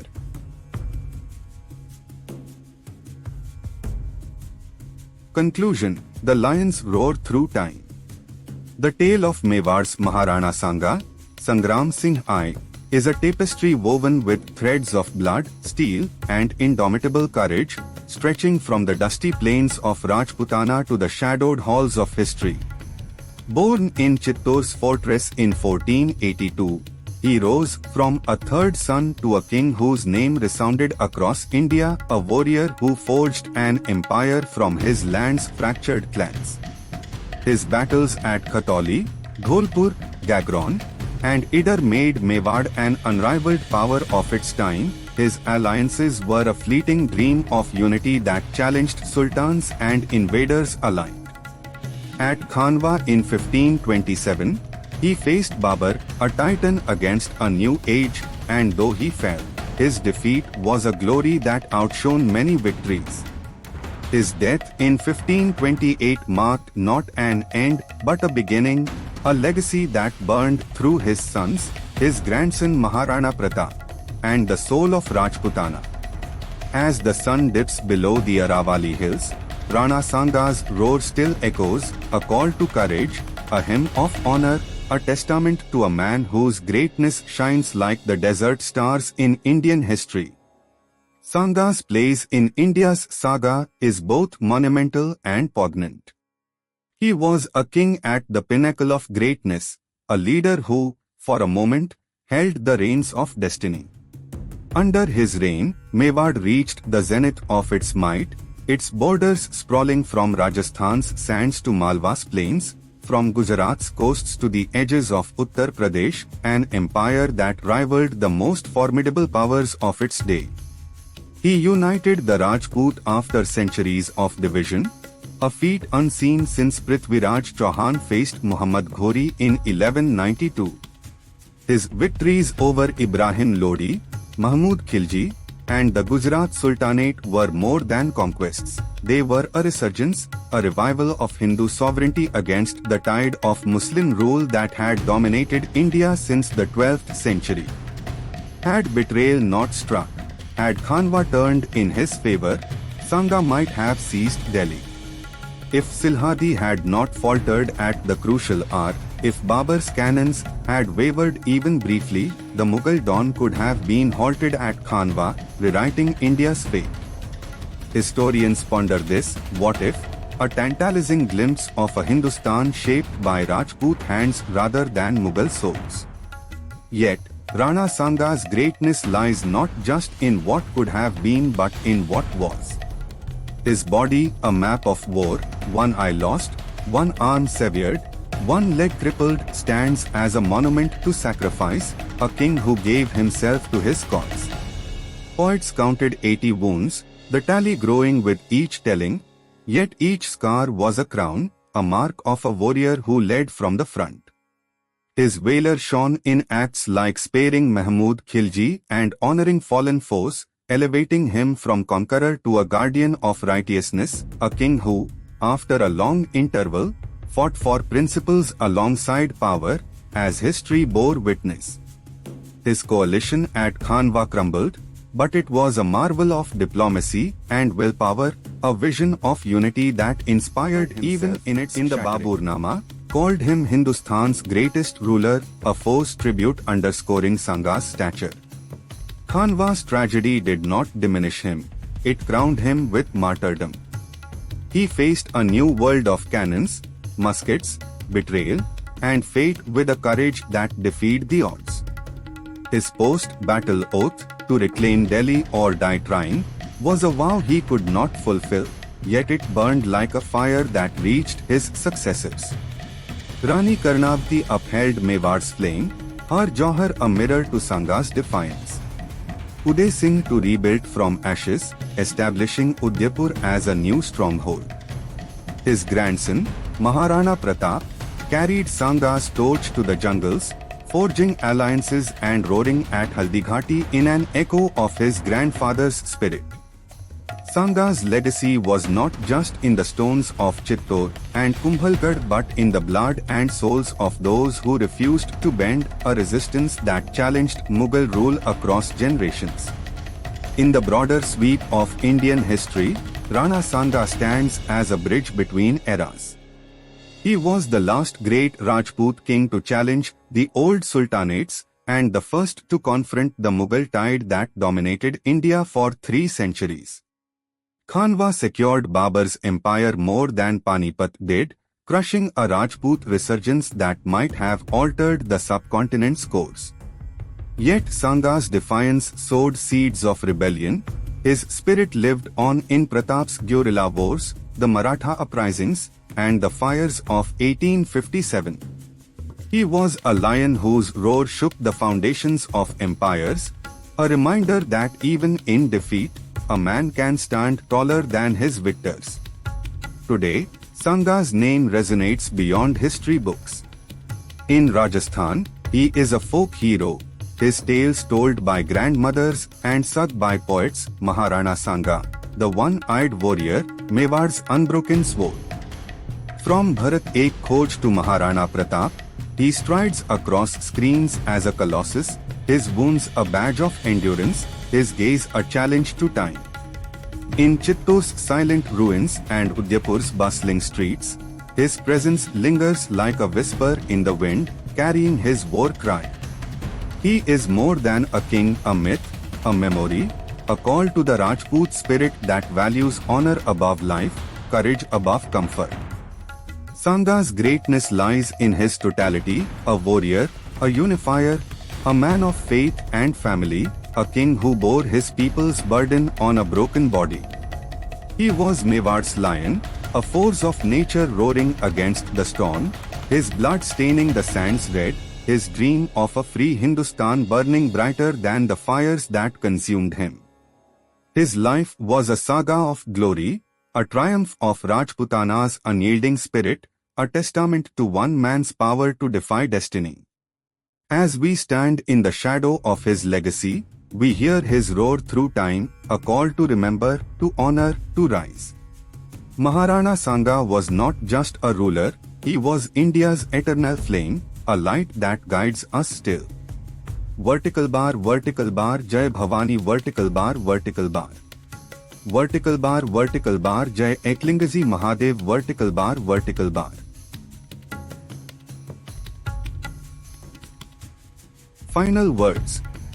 As we close the pages of Maharana Sanga, unbroken pride, and the eternal glory of Mewar, I find myself reflecting on the shared journey we've taken through the life of this extraordinary warrior.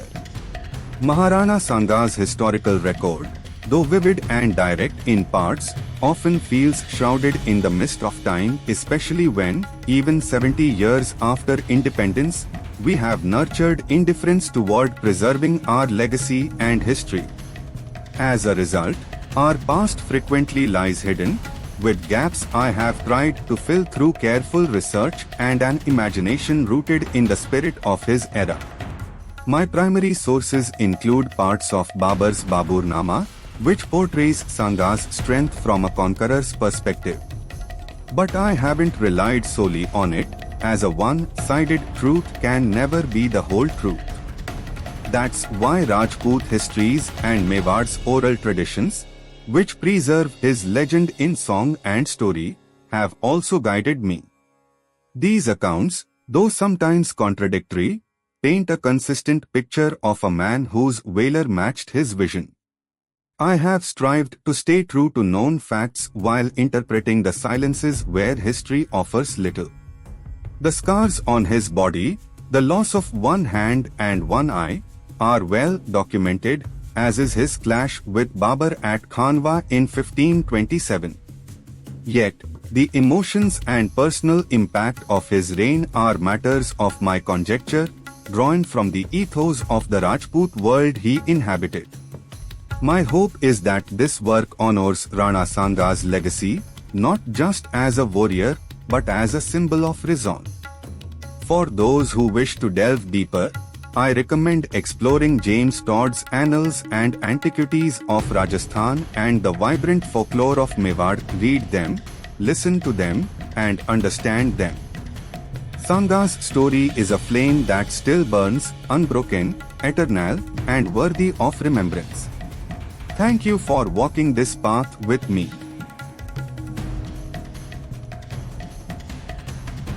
Gratitude. This writing is available for online reading on Kalchakra. Please do not copy or share it with others without permission. If you wish to share it with someone, kindly inform them to access it through the website. Thank you. If you are pleased with the work and services of the Kaalasya platform and would like to see more such topics and writings, please support us by scanning the QR code or visiting the following link.